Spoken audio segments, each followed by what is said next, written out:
नमस्कार। NCERT history की series में मैं दुष्यंत सिंह एक बार फिर से आप सभी लोगों का बहुत बहुत स्वागत करता हूं। आशा करता हूं आप सभी अच्छे होंगे और आपकी तैयारी भी बहुत ही बढ़िया तरीके से चल रही होगी। एनसीईआरटी में हम क्लास 8 की हिस्ट्री की बुक को कवर कर रहे हैं और जब हमने ये बुक स्टार्ट करी थी तो स्टार्टिंग से ही आप ब्रिटिश कॉलोनियल रूल के विषय में पढ़ते चले आ रहे हैं। अंग्रेजी औपनिवेशिक शासन को अब तक आपने काफ़ी अच्छी तरीके से समझ लिया है। तो जब आपने पिछले जितने भी अध्याय पढ़े उसमें आपने ब्रिटिश औपनिवेशिक शासन के अंतर्गत जो जो स्थितियां उत्पन्न हुई थी उन सभी चीज़ों को बहुत अच्छी तरीके से जाना है। आपने देखा है कि जो राजा हुआ करते थे, जो नवाब हुआ करते थे, उनके राज्यों को छीन लिया गया, उन्हें ब्रिटिश साम्राज्य में शामिल कर लिया गया। किसानों का शोषण किया गया, ट्राइबल्स पर अत्याचार किए गए, उनकी जो भी परंपरागत जीवन शैली हुआ करती थी, वो जंगलों में जो रहा करते थे, जिस तरह की खेती किया करते थे, उन सभी को नष्ट करने का प्रयास किया गया। और अभी प्रीवियस चैप्टर में हमने पढ़ा था कि कॉटन इंडस्ट्री में जो हमारे भारतीय बुनकर थे, जो हाथ से कपड़ा बनाने का, बुनने का काम करते थे, उनकी दशा जो है बहुत ज़्यादा दयनीय हुई। इसके साथ साथ जो लोहा बनाने वाले थे, आयरन स्मेल्टर्स थे, उनके रोजगार जो है वो लगातार छीनते चले गए। तो जितनी भी चीज़ें अब तक आपने पढ़ी हैं ब्रिटिश कॉलोनियल रूल के अंतर्गत, वो सभी के बारे में आप एक बात कह सकते हैं कि कहीं ना कहीं इन सारी चीज़ों पर ब्रिटिश औपनिवेशिक शासन का एक बहुत बड़ा नकारात्मक प्रभाव देखने को मिलता है। ये चीज़ें मैं आपको क्यों बता रहा हूँ, मैं एक भूमिका बनाने का प्रयास कर रहा हूँ क्योंकि आज के इस चैप्टर में हम बात करने वाले हैं इन सारी चीज़ों से अलग एक अलग आपका एक टॉपिक आ जाता है एजुकेशन सिस्टम का, कि ब्रिटिश कॉलोनियल रूल आने के बाद में, अंग्रेजी औपनिवेशिक शासन की स्थापना के बाद में भारत का जो एजुकेशन सिस्टम था उसमें किस तरीके के चेंजेस आए, उसमें किस तरीके के परिवर्तन हुए, इन सारी चीज़ों के बारे में आज के इस अध्याय में हम चर्चा करने वाले हैं। तो चलिए स्टार्ट करते हैं। सबसे पहले प्रश्न उठता है कि जो अंग्रेज थे शिक्षा को किस तरीके से देखते थे, how the British saw education. तो देखिए, अंग्रेजों के भी दो गुट थे, इसमें दो इनके ग्रुप कह सकते हैं आप। एक थे प्राच्यवादी, जिनको आप ओरिएंटलिज्म कह सकते हैं। तो प्राच्यवाद की परंपरा को समझना बहुत जरूरी है कि ओरिएंटलिज्म की जो ट्रेडिशन थी वो क्या थी। ये भारतीय एजुकेशन सिस्टम के बारे में, भारतीय शिक्षा व्यवस्था के बारे में किस तरीके के विचार रखते थे। और दूसरा जो समूह था वो था इस प्राच्यवाद की आलोचना करने वाला समूह। तो शॉर्ट में अगर मैं आपको बताऊं तो प्राच्यवाद या प्राच्यवाद को मानने वाले जो लोग थे वे विशेष रूप से यह मानते थे कि भारतीयों को अगर शिक्षित करना है तो उसमें भारतीय भाषाओं की उपेक्षा नहीं की जानी चाहिए। यानी भारतीयों को शिक्षित करना है तो भारतीय भाषाओं की भी इसमें प्राथमिकता होनी चाहिए। इसके साथ साथ प्राचीन भारतीय जो संस्कृति है उसको हमें नष्ट नहीं होने देना चाहिए। हमें प्राचीन भारतीय ग्रंथों का अध्ययन करना चाहिए। अध्ययन करने से क्या होगा कि ब्रिटेन के लोगों को तो इसके बारे में जानने को मिलेगा ही मिलेगा, इसके साथ साथ भारतीय लोग भी अपनी पुरातन संस्कृति को कहीं ना कहीं जीवित रख पाएंगे, उसकी महत्ता को समझ पाएंगे, उसके गौरव को समझ पाएंगे। वहीं दूसरा जो समूह था अंग्रेजों का वो था कि जो शिक्षा भारत को दी जानी चाहिए, भारत के लोगों के लिए जो एजुकेशन सिस्टम होना चाहिए वो इंग्लिश बेस्ड होना चाहिए। अंग्रेजी शिक्षा के जो समर्थक थे, इसमें विशेष रूप से मैकाले का नाम आता है जिसको आगे हम डिस्कस करेंगे। तो ये दो प्रमुख ग्रुप थे, यानी अंग्रेजों के अगर हम देखा जाए कि किस तरीके से वे इंडियन एजुकेशन सिस्टम को देख रहे थे, तो ये दो ग्रुप आप देख सकते हैं। एक थे प्राच्यवादी और दूसरे थे अंग्रेजी शिक्षा के समर्थक लोग। तो एक एक करके दोनों को समझते हैं। प्राच्यवाद की जो परंपरा थी, ओरिएंटलिज्म की जो ट्रेडिशन थी, इसको मानने वाले जो लोग थे वे परंपरागत भारतीय भाषाओं और साहित्य को प्रोत्साहन देते थे। ठीक है, वे ये मानते थे कि भारतीयों को शिक्षित करना है तो भारतीय भाषाओं को भी प्राथमिकता दी जानी चाहिए। भारत में जो साहित्य लिखा गया है, प्राचीन साहित्य है, उसकी महत्ता को हमें समझना चाहिए, उसको हमको भी समझना चाहिए, भारतीयों को भी समझाना चाहिए। भारत और पश्चिम दोनों की जो प्राचीन संस्कृतियां हैं उनके प्रति ये आदर भाव रखते थे। मतलब ऐसी बात नहीं है कि ये भारतीय जो संस्कृति है उसकी तरफदारी कर रहे हैं तो ये पश्चिम की जो भी संस्कृति है उसके विरोध में हो, ऐसा नहीं था। ये ऐसे लोग थे जो भारत की प्राचीन संस्कृति के प्रति भी आदर भाव रखते थे, पश्चिम यानी यूरोपीय जो संस्कृति थी उसके प्रति भी आदर भाव रखते थे। इसमें से प्रमुख रूप से नाम आता है सर विलियम जोन्स का। ये भारतीय भाषाओं और प्राचीन भारतीय पुस्तकों के अध्ययन के लिए जाने जाते हैं। बहुत सारी भाषाओं का इनको ज्ञान था। इन्होंने हेनरी टॉमस क्लोरबर्ग और नेथेनियल हॉलहेड के साथ मिलकर के एशियाटिक सोसाइटी ऑफ बंगाल का गठन किया। इसके साथ साथ इन्होंने एशियाटिक रिसर्च पत्रिका का जो है वो प्रकाशन किया। विलियम जोन्स और कोलब्रुक ये मानते थे कि प्राचीन ग्रंथों को ढूंढना, उनकी व्याख्या करना और उनको अंग्रेजी में अनुवाद करने से न केवल अंग्रेजों को भारतीय संस्कृति से सीखने को मिलेगा, बल्कि भारतीय लोगों को भी अपनी विरासत को दोबारा से अपनाने और हमारा जो गुजरा हुआ समय है, हमारा जो अतीत है, अतीत में जो हमारा वैभव हुआ करता था, जो कहीं ना कहीं गुम सा हो गया था, उस लुप्त वैभव को समझने में भी भारतीयों को मदद मिलेगी। धीरे धीरे क्या होता है कि इन लोगों ने जो है शिक्षण संस्थाएं स्थापित करना प्रारंभ किया। हालांकि इस समय पर भी स्थितियां एक जैसी नहीं चली थी। एक तरफ ये भारतीय संस्कृति को महत्व दे रहे थे, भारतीय भाषाओं को महत्व दे रहे थे, उनके अध्ययन को महत्व दे रहे थे। तो इसका मतलब ये नहीं है कि सब कुछ बड़े आराम से चल रहा था। इन सभी घटनाक्रमों के बीच में एक वर्ग ऐसा भी था जो इनकी लगातार आलोचना कर रहा था, इनको लगातार क्रिटिसाइज करने का काम कर रहा था और अंग्रेजी शिक्षा के महत्व को जो है भारतीयों पर थोपने का काम कर रहा था। 1781 में कलकत्ता में मदरसा की स्थापना होती है। जो भाषाएं हैं जैसे अरबी, फारसी या इस्लामिक कानून का अध्ययन करने के लिए मदरसा की व्यवस्था की गई, ये मुस्लिमों के लिए था विशेष रूप से। 1791 में बनारस में हिंदू कॉलेज की स्थापना की गई, विशेष रूप से संस्कृत भाषा के अध्ययन के लिए इस कॉलेज की स्थापना की गई थी। एक चीज़ और आप यहाँ से याद रखें, कभी कभी स्टेटमेंट्स के रूप में पूछा जा सकता है कि वॉरेन हेस्टिंग्स जो है ये किस तरह की जो है धारणा का समर्थक था। तो ये भी प्राच्यवाद का समर्थक था। ये भी चाहता था कि भारत की जो प्राचीन संस्कृति है उसको अक्षुण्ण रखते हुए, उसके बारे में लोगों को बताते हुए, ठीक है, उसकी जो भी प्राचीन गौरवशाली गाथा है उसको समेकित रखते हुए हमें भारतीय लोगों को शिक्षित करना है। इसके साथ साथ हमें उनको अंग्रेजी की शिक्षा भी देनी है। अंग्रेजी की शिक्षा हमको उन्हें इस तरीके से नहीं देनी है कि उनकी प्राचीन भारतीय संस्कृति कहीं ना कहीं जो है लुप्त होती चली जाए, उसका विनाश होता चला जाए। तो वॉरेन हेस्टिंग्स भी जो है प्राच्यवाद का समर्थक था। अब इसकी दूसरी शाखा की बात करते हैं। ये दूसरा जो समूह था, ये ऐसा समूह था जो अंग्रेजी शिक्षा का समर्थक था। इसमें प्रमुख रूप से जेम्स मिल का नाम आता है। अंग्रेजी शिक्षा और पश्चिम की वैज्ञानिक एवं तकनीकी सफलताओं के बारे में शिक्षा देने का समर्थन जो है वो जेम्स मिल के द्वारा किया गया था। ये जो वर्ग था ये प्रमुख रूप से ये मानता था कि भारतीय समाज जो है, विशेष रूप से पूर्वी देशों का समाज, पूर्वी क्यों कहा जा रहा है कि यूरोप के सापेक्ष में जो इंडिया पड़ता है वो ईस्ट में पड़ता है, ठीक है, इस वजह से इनको पूर्वी देश की संज्ञा दे दी जाती है। तो ये लोग ये मानते थे कि जो पूर्वी सभ्यताएं हैं या पूर्वी जो संस्कृतियां हैं वे बर्बर टाइप की हैं, असभ्य हैं, वो कुछ नहीं जानते हैं, अनपढ़ हैं, गंवार हैं। इस टाइप की जो एक आइडियोलॉजी थी वो इन लोगों की थी। ये मानते थे कि भारत की जो भी कह सकते हैं प्राचीन भाषाएं हैं या क्षेत्रीय बोलियां जो हैं ये किसी भी मतलब की नहीं हैं और इनको सिखाने से या इनके आधार पर भारतीय लोगों को शिक्षा देने से कुछ भी हासिल नहीं होगा। भारतीय लोगों को अगर शिक्षित करना है, इनको सभ्य बनाना है। देखिए इस चैप्टर का जो टॉपिक ही है ना, टॉपिक के नाम को ही अगर आप देख लेंगे तो इसी से बहुत सारी चीज़ें आपकी क्लियर हो जाएंगी। हमारे टॉपिक का नाम था civilising the native, educating the nation. Civilising मतलब सभ्य बनाना, जो हमारी देसी जनता है इसको सभ्य बनाने का काम जो है अंग्रेज़ों के द्वारा किया गया, ऐसा अंग्रेज़ सोचते थे। इसका मतलब क्या है कि वो ये मानते थे कि जो हमारी देसी जनता है वो सभ्य नहीं, असभ्य है, बर्बर टाइप के लोग हैं, हम अनपढ़ हैं, गंवार हैं, इस तरीके से उनकी जो है थिंकिंग थी। तो हमें सिविलाइज बनाने के लिए उन्होंने हमारे एजुकेशन सिस्टम में जो है बदलाव किए। और ये बदलाव किस तरीके से हो सकते थे? शिक्षा के द्वारा, एजुकेशन के द्वारा। तो ठीक है, ये टॉपिक का नाम जो है यही अपने आप में बहुत सारी चीज़ें आपको यहाँ से बता रहा है। तो यहाँ पर हम बात कर रहे थे अंग्रेजी शिक्षा के समर्थक लोगों के बारे में। तो जेम्स मिल ये कहते थे कि अंग्रेजी शिक्षा पश्चिम की वैज्ञानिक और तकनीकी जो सफलताएं हैं, यानी पश्चिम ने जितनी वैज्ञानिक खोजें की हैं, टेक्नोलॉजी में जितनी उसने सफलता हासिल की है, उसके बारे में एजुकेशन जो है वो इंडियन लोगों को दी जानी चाहिए। इससे जो है इनका विकास हो सकता है, इससे जो है ये सभ्य बन सकते हैं। इस तरीका का जो विचार था वो जेम्स मिल ने दिया था। इसके बाद में आता है थॉमस बैबिंगटन मैकॉले। इसके द्वारा यह कहा गया कि भारत कैसा है, एक असभ्य देश है, इसमें सभ्यता नहीं है, ये अनपढ़ लोग हैं। इसका एक कथन बड़ा ही फेमस है और इसने ये कहा था कि एक अच्छे यूरोपीय पुस्तकालय का केवल एक खाना भारत और अरब के जितने भी देसी साहित्य हैं उनके बराबर है। मतलब ये हमारे साहित्य को भी बड़ी हीन दृष्टि के साथ देखते थे। अंग्रेजी पढ़ाना लोगों को सभ्य बनाना, उनकी रुचियों, मूल्यों और संस्कृति को बदलने का रास्ता हो सकता है, ये मानना किसका था? मैकाले का था।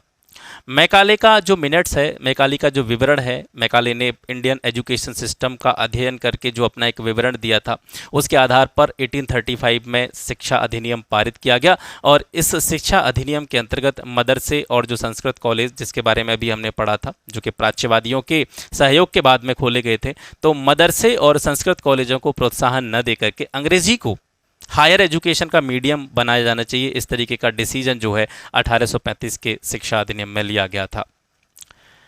अब बात करते हैं व्यवसाय के लिए शिक्षा। ब्रिटिश लोग जो थे वो ये भी चाहते थे कि जो एजुकेशन इंडियन लोगों को दी जानी चाहिए वो इस पर्पस के साथ दी जानी चाहिए ताकि वो उससे क्या कर सकें, मतलब भारतीय लोगों को शिक्षित करने से भी उनको प्रॉफिट होना चाहिए। ठीक है, तो एजुकेशन फॉर कॉमर्स 1854 में वुड का नीति पत्र आता है, जिसे वुड का डिस्पैच के नाम से भी जाना जाता है, वुड डिस्पैच के नाम से भी जाना जाता है। ये वुड डिस्पैच क्या था? ईस्ट इंडिया कंपनी के लंदन में स्थित जो कोर्ट ऑफ डायरेक्टर्स था, ठीक है, कोर्ट ऑफ डायरेक्टर्स के द्वारा भारत के गवर्नर जनरल को एक नोट भेजा गया था जो किससे संबंधित था? शिक्षा नीति की रूपरेखा को निर्धारण करने से संबंधित था। तो ये जो है वुड के डिस्पैच के नाम से जाना गया आगे चल करके। यूरोपीय शिक्षा के क्षेत्र में लाभ से इसका संबंध था, मतलब इनका पूरा का पूरा जो मंत्रणा थी इनकी वो ये थी कि हम भारतीय लोगों को यूरोपियन जीवन शैली के आधार पर जीना सिखाएंगे, उनको यूरोपीय वस्तुओं का इस्तेमाल करना सिखाएंगे। तो कहीं ना कहीं भारतीय लोग जो हैं वे शरीर से तो भारतीय रहेंगे लेकिन मन से और अपने कार्यकलापों से कैसे हो जाएंगे? अंग्रेज हो जाएंगे। और जब वो यूरोपियन जीवन शैली को अपना लेंगे, यूरोपीय वस्तुओं का इस्तेमाल करने लग जाएंगे, तो कहीं ना कहीं भारत में ब्रिटिश वस्तुओं की मांग होगी जो कहीं ना कहीं उसके लिए प्रॉफिट का काम करेगी, लाभ का काम करेगी। तो कंपनी के काम के लिए उनको शिक्षित भरोसेमंद लोगों की भी आवश्यकता थी, क्योंकि वो इतने सारे कर्मचारी ब्रिटेन से नहीं ला सकते थे, इंग्लैंड से नहीं ला सकते थे। तो ब्रिटेन से अगर वो लाते तो हो सकता है उनको ज़्यादा पे करना पड़ता, ज़्यादा पैसा देना पड़ता। तो उनका एक मंतव्य ये भी था कि हम भारत के लोगों को अंग्रेजी भाषा में शिक्षित करें, जिससे उन्हें कहीं ना कहीं कंपनी के अंतर्गत विभिन्न विभागों में काम करने के लिए सस्ते पैसे पर या कम पैसे पर जो है वो यहाँ से कर्मचारी मिल जाएं। तो ये भी जो है इंडियन एजुकेशन सिस्टम को ये जो सुधारने का काम कर रहे थे, इसके पीछे ये मंतव्य इस तरीके के आप मान सकते हैं। 1854 के नीति पत्र के बाद में सरकारी शिक्षा विभागों का गठन किया गया। इसके साथ साथ जब भारत में 1857 का संग्राम चल रहा था, विद्रोह चल रहा था, उस टाइम पर कलकत्ता, मद्रास और बम्बई विश्वविद्यालयों की स्थापना भी जो है प्रारंभ की जा चुकी थी। अब यहाँ पर कुछ टर्म्स इनको देख लेते हैं। प्राच्यवादी, वैसे मैंने आपको बता दिया है प्राच्यवादी कौन थे। ये एशिया की जो भाषाएं थीं या एशिया की जो हमारी संस्कृति थी उसका गहन ज्ञान रखने वाले लोग थे, जो कहीं ना कहीं जो है भारतीय लोगों की जो पुरातन व्यवस्था थी, जो हमारा एजुकेशन सिस्टम था, उसको सपोर्ट करते थे। एक शब्द आता है आपका वर्नाकुलर। ये वर्नाकुलर शब्द जो है भारतीय स्थानीय भाषाओं या बोलियों के लिए प्रयुक्त किया जाता है। ये शब्द आमतौर पर मानक भाषा से अलग किसी स्थानीय भाषा बोली के लिए इस्तेमाल किया जाता है। भारत जैसे औपनिवेशिक देशों में अंग्रेज रोजमर्रा इस्तेमाल की स्थानीय भाषाओं और साम्राज्यवादी शासकों की भाषा अंग्रेजी के बीच में एक डिफरेंस पैदा करने के लिए, एक फर्क पैदा करने के लिए इस शब्द का इस्तेमाल करते थे, वर्नाकुलर शब्द का इस्तेमाल करते थे। नैतिक शिक्षा की मांग। ईसाई धर्म प्रचारक जो थे ये व्यवहारिक शिक्षा का विरोध करते थे, यानी अंग्रेज जो भारत में अपना एजुकेशन सिस्टम स्थापित करना चाहते थे, उस एजुकेशन सिस्टम का विरोध भी जो ईसाई धर्म प्रचारक थे यूरोप के, उन्होंने इसका विरोध किया। कारण क्या था कि ईसाई धर्म प्रचारकों का ये मानना था कि भारत के लोगों में अगर हमको मोरलिटी पैदा करनी है, नैतिकता का उत्थान करना है, मतलब ये सारे शब्द आप समझ पा रहे हैं। उन लोगों की मेंटेलिटी क्या थी कि हमारे अंदर, भारतीय लोगों के अंदर, देसी जनता के अंदर मोरलिटी भी नहीं है, हम नैतिक मूल्यों को जानते ही नहीं है, नैतिकता का हमारे अंदर अभाव है। तो ईसाई धर्म प्रचारक ये मानते थे कि भाई अंग्रेजी इनको मत पढ़ाओ, इस तरीके से इनके अंदर नैतिकता का उत्थान नहीं होगा। इनके अंदर नैतिकता का उत्थान केवल इनको ईसाई धर्म की शिक्षा से जो है संभव हो सकता है। अगर हम इनको ईसाई धर्म से जुड़ी हुई शिक्षा देंगे तभी जो है ये मोरलिटी इनके अंदर आ सकती है। हालांकि 1813 तक ईस्ट इंडिया कंपनी जो थी वो इस तरह की धर्म प्रचारक गतिविधियों के विरुद्ध थी। कारण क्या था कि उनको ये डर था, क्योंकि इस टाइम पर पूरी तरीके से ये जो है अपने शासन को स्थापित नहीं कर पाए थे, तो उनको डर था कि कहीं ना कहीं अगर ये लोग जो हैं, प्रचारक जो हैं, ये ईसाई धर्म का यहाँ पर प्रचार प्रसार करेंगे तो कहीं ना कहीं भारतीय लोगों को ऐसा ना लगे कि ये हमारे धर्म को जो है नष्ट करने का प्रयास कर रहे हैं, हमारी संस्कृति को परिवर्तित करने का प्रयास कर रहे हैं। तो ये डर जो है ईस्ट इंडिया कंपनी के अंदर बैठा हुआ था, इस वजह से वे ईसाई धर्म प्रचारकों को इतनी खुली छूट नहीं दे रहे थे। ठीक है, तो क्या होता है कि जो ईसाई धर्म प्रचारक थे, ब्रिटिश नियंत्रण वाले जितने भी भूक्षेत्र थे उसमें संस्थाएं नहीं खोल पाए, और इस वजह से उन्होंने सेरामपुर, कलकत्ता में है ये स्थान पड़ता है सेरामपुर, हुगली नदी के तट पर जो है अपना मिशन खोला, अपना स्कूल खोला। और 19वीं सदी के दौरान फिर आगे चल करके समय जैसे जैसे बदला, अंग्रेजों की जो पकड़ है वो भारत पर मजबूत हुई, और फिर धीरे धीरे पूरे भारत में प्रचारक स्कूल जो है वो खोलते चले गए। स्थानीय पाठशालाओं का क्या हुआ? विलियम एडम की एक रिपोर्ट आती है। ये विलियम एडम जो थे 1830 में स्कॉटलैंड से भारत आए थे। इनको काम मिला था कि आप जो देसी स्कूल हैं, देसी पाठशालाएं हैं, उनमें शिक्षा की प्रोग्रेस क्या है, इससे संबंधित एक रिपोर्ट तैयार कीजिए। तो इस वजह से विलियम एडम ने बंगाल और बिहार जिलों का दौरा किया। उस दौरे में उन्होंने पाया कि भारत में विभिन्न प्रकार की पाठशालाएं चला करती थी, छोटे छोटे स्टडी सेंटर्स के रूप में, जिनमें 20 से अधिक विद्यार्थी नहीं होते थे, मतलब 15-20 स्टूडेंट उनमें पढ़ते थे। छोटी छोटी पाठशालाएं थीं, कोई विशेष भवन नहीं होता था, कोई विशेष क्लासरूम्स नहीं होते थे। शिक्षा का तरीका लचीला था, मतलब कोई टाइम टेबल नहीं था कि फिक्स टाइम पर क्लास में एंट्री, इतने बजे से लेकर इतने बजे तक ये वाला पीरियड चलेगा, फिर मैथ का पीरियड आएगा, इस तरह की शिक्षा नहीं थी। शिक्षा का तरीका लचीला था। निश्चित फीस नहीं होती थी। फीस का जो निर्धारण किया जाता था, जो भी बच्चा होता था उसके माता पिता की आर्थिक स्थिति के आधार पर किया जाता था। बैठने के लिए बेंच कुर्सियां नहीं होती थी, छपी किताबें भी नहीं होती थी। ठीक है, मौखिक रूप से जनरली शिक्षा जो है वो बच्चों को दी जाती थी, और अलग अलग कक्षाएं नहीं चलती थी, मतलब कोई व्यक्ति या कोई बच्चा जो है वो किसी अलग वर्ग से संबंधित है, या किसी उसका स्टैंडर्ड थोड़ा सा ऊंचा है, या किसी का स्टैंडर्ड थोड़ा सा नीचा है। स्टैंडर्ड मैं कास्टिज्म के बेस पे नहीं कह रहा हूँ, स्टैंडर्ड मैं उसकी योग्यता के बेस पे कह रहा हूँ। तो सभी लोग जो है सामूहिक रूप से एक ही स्थान पर बैठते थे। जो टीचर होते थे वो आवश्यकता अनुसार अलग अलग बच्चों को अलग अलग समय दिया करते थे। तो ये उन्होंने अपनी रिपोर्ट में कहा कि इस तरह की चीज़ें चल रही हैं।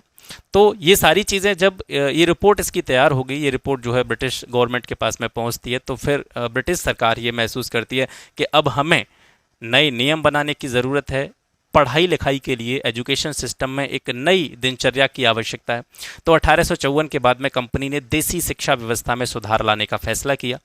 इसके लिए उन्होंने सबसे पहले क्या किया, जो पंडित होते थे, क्योंकि जनरली पंडित लोग ही पहले शिक्षा देने का काम करते थे, तो पंडितों को नौकरी पर रखा गया, और प्रत्येक पंडित को 4 से 5 स्कूलों की देखरेख का जिम्मा दे दिया गया। फिर इसके बाद में धीरे धीरे समय चेंज होता है, रूल इम्प्लीमेंट होते हैं, टाइम टेबल के अनुसार पढ़ाई स्टार्ट होती है। पहले बिना पाठ्य पुस्तकों की पढ़ाई होती थी, लेकिन ये नए नियम जो आए थे, अंग्रेजी शिक्षा का जो यहाँ पे प्रचलन हुआ था, उसके बाद में पाठ्य पुस्तकों पर आधारित अध्यापन कार्य यहाँ से स्टार्ट होता है। परीक्षा की योजनाएं स्टार्ट होती हैं। वार्षिक परीक्षा की रूपरेखा जो है बच्चों के आकलन के लिए निर्धारित की जाती है। नियमित उपस्थिति का ध्यान रखा जाता है। सीट फिक्स कर दी जाती थी, तय स्थान पर बैठना है, अनुशासन के साथ रहना है, डिसिप्लिन बनाए रखना है। ठीक है, और इन सभी नियमों का पालन जिस पाठशाला के द्वारा किया जाता था, उनको सरकार की तरफ से ग्रांट भी मिलता था, अनुदान भी मिलता था। हालांकि इस टाइम पर भी बहुत सारी ऐसी पाठशालाएं थीं जो अपने पुराने ढर्रे पर ही काम कर रही थीं, अपने पुराने तरीके से ही अध्यापन का कार्य कर रही थी। उनको किसी भी तरह का कोई भी ग्रांट या सरकारी अनुदान नहीं दिया जाता था। इसके बाद में अगला टॉपिक आता है आपका राष्ट्रीय शिक्षा की कार्यसूची, agenda for a national education. ये चैप्टर इतना इंपॉर्टेंट है कि अभी रिसेंटली यूपीएससी का एग्जाम हुआ है। आपको अगर यकीन नहीं हो तो आप पेपर चेक कर सकते हैं। ये जो टॉपिक यहाँ से स्टार्ट हो रहा है ना, राष्ट्रीय शिक्षा की कार्यसूची, इसमें मुख्य रूप से हम दो व्यक्तियों के बारे में पढ़ेंगे, दो विचारकों के बारे में पढ़ेंगे। एक महात्मा गांधी, एक रविंद्रनाथ टैगोर प्रमुख रूप से। इसके अलावा अरविंद घोष के बारे में भी आपको पढ़ने को मिलेगा। तो इन्हीं से जुड़ा हुआ क्वेश्चन डायरेक्टली एनसीईआरटी के बेस्ड पर यूपीएससी में पूछा गया है। तभी मैं कहता हूं कि एनसीईआरटी बेकार नहीं होती है, एनसीईआरटी को आपको पढ़ना जरूरी है, अच्छी तरीके से पढ़ना जरूरी है। तो राष्ट्रीय शिक्षा की कार्यसूची के बारे में हम बात कर रहे थे। कुछ भारतीयों का मानना यह था कि पश्चिमी जो शिक्षा है, वेस्टर्न एजुकेशन है, ये भारत का मॉडर्नाइजेशन कर सकती है, भारत का आधुनिकीकरण कर सकती है और भारत को इससे लाभ हो सकता है। लेकिन के साथ साथ बहुत से भारतीय इसके विरुद्ध थे। वो ये समझते थे कि अगर पश्चिमी शिक्षा भारत में अगर इसका इम्प्लीमेंटेशन होता है तो कहीं ना कहीं हम अपनी पुरानी संस्कृति को खो देंगे और अपना जो पुराना गौरव है वो कहीं ना कहीं हमारा धूमिल हो जाएगा। तो कुछ जो भारतीय थे जो कह सकते हैं वेस्टर्न एजुकेशन का विरोध करते थे, उसमें प्रमुख रूप से महात्मा गांधी और रविंद्रनाथ टैगोर का नाम आता है। तो वन बाय वन दोनों की आइडियोलॉजी को समझते हैं कि दोनों की सोच क्या रही थी उस टाइम के एजुकेशन सिस्टम को लेकर के। महात्मा गांधी के ऊपर बात करते हैं। महात्मा गांधी एक ऐसी शिक्षा के पक्षधर थे जो भारतीयों के भीतर प्रतिष्ठा और स्वाभिमान का भाव पुनर्जीवित करे। उन्होंने राष्ट्रीय आंदोलन के दौरान भी विद्यार्थियों से जो अंग्रेजी शिक्षा संस्थान थे जहां पर अंग्रेजी में शिक्षा दी जाती थी उनको छोड़ने का आह्वान दिया और उन्होंने इसके साथ साथ ये संदेश देने का प्रयास किया, यानी विद्यार्थियों से जब उन्होंने शिक्षण संस्थानों को छोड़ने का आह्वान किया तो उन्होंने एक मैसेज दिया कि भारतीय लोग जो हैं वो अंग्रेज़ों के गुलाम नहीं हैं, जो उनके स्तर के आधार पर या उनके हिसाब से जो है अपनी शिक्षा ग्रहण करेंगे। भारतीय भाषाओं में दी जाने वाली शिक्षा के पक्षधर थे। गांधी जी ये मानते थे कि जो भारतीयों को शिक्षा दी जानी चाहिए वो भारतीय भाषाओं में दी जानी चाहिए। उनका मानना था कि जो पश्चिमी शिक्षा है केवल पढ़ने और लिखने पर केंद्रित है। पश्चिमी शिक्षा से जीवन के अनुभव और व्यावहारिक ज्ञान की जो है उपेक्षा होती है। हम वास्तविक जीवन के अनुभवों का सरोकार नहीं कर सकते हैं। व्यावहारिक ज्ञान कहीं ना कहीं पश्चिमी शिक्षा में देखने को नहीं मिलता है। ये विचार किसके थे? महात्मा गांधी के थे। अरविंद घोष का नाम आता है। अरविंद घोष ने 15 जनवरी 1908 को बॉम्बे में अपने एक संभाषण में राष्ट्रीय शिक्षा पर बोलते हुए कहा था कि इसका लक्ष्य छात्रों में राष्ट्रीयता का भाव जागृत करना है। इसके लिए अपने पूर्वजों के साहसिक कार्यों पर गहराई से चिंतन करना आवश्यक होगा। शिक्षा को मातृभाषा में होना चाहिए। ठीक है, ये छोटे छोटे पॉइंट्स हैं, ये आप याद रखेंगे। देखिए महात्मा गांधी ने भी यह वकालत करी थी कि जो एजुकेशन है वो भारतीय भाषाओं में दी जानी चाहिए। अरविंद घोष के द्वारा भी ये कहा गया था कि शिक्षा मातृभाषा में ही दी जानी चाहिए ताकि ये अधिक से अधिक लोगों तक पहुंच सके।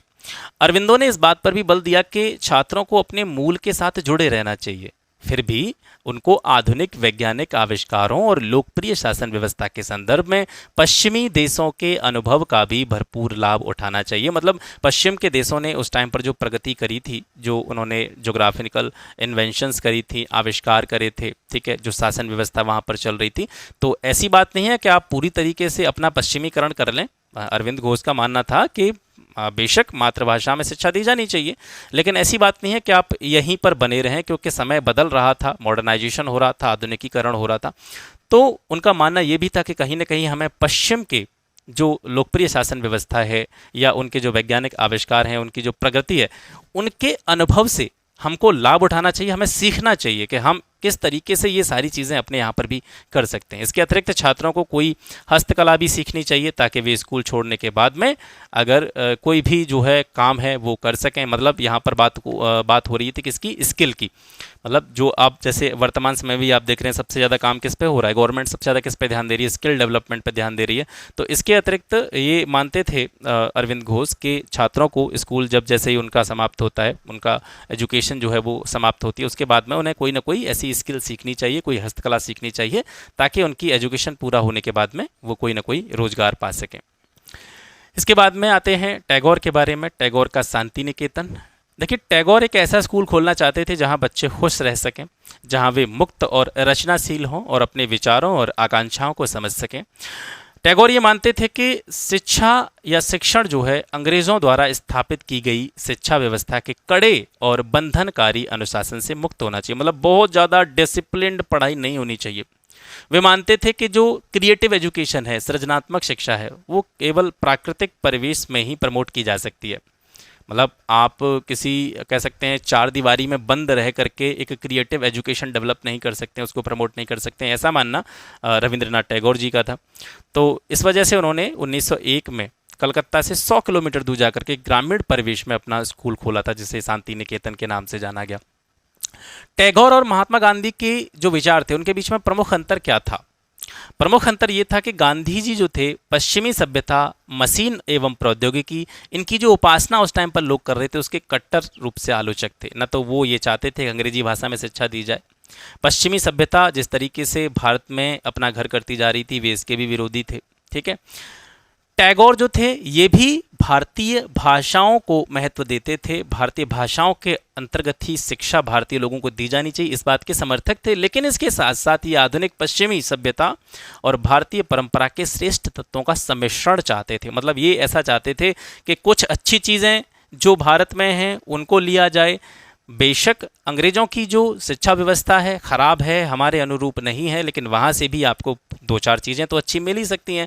तो दोनों का जो एक बेस्ट वर्जन है, एक मिक्सचर है, वो जो है उसके आधार पर जो है शिक्षा व्यवस्था को लागू किया जाना चाहिए, ऐसा मानना रविंद्रनाथ टैगोर का था। इसी वजह से शांति निकेतन में इन्होंने कला, संगीत और नृत्य के साथ साथ विज्ञान, प्रौद्योगिकी, इन सभी की शिक्षा पर भी बल देने का काम किया था। तो ये हो गया आज का सेशन। आशा करता हूँ आज का सेशन आपको पसंद आया होगा। क्लास पसंद आता है तो इसको अपने मित्रों के साथ में शेयर जरूर कीजिएगा। आज के लिए बस इतना ही, मिलते हैं आपसे फिर एक नेक्स्ट वीडियो में एक नए टॉपिक के साथ में। तब तक के लिए नमस्कार, जय हिंद।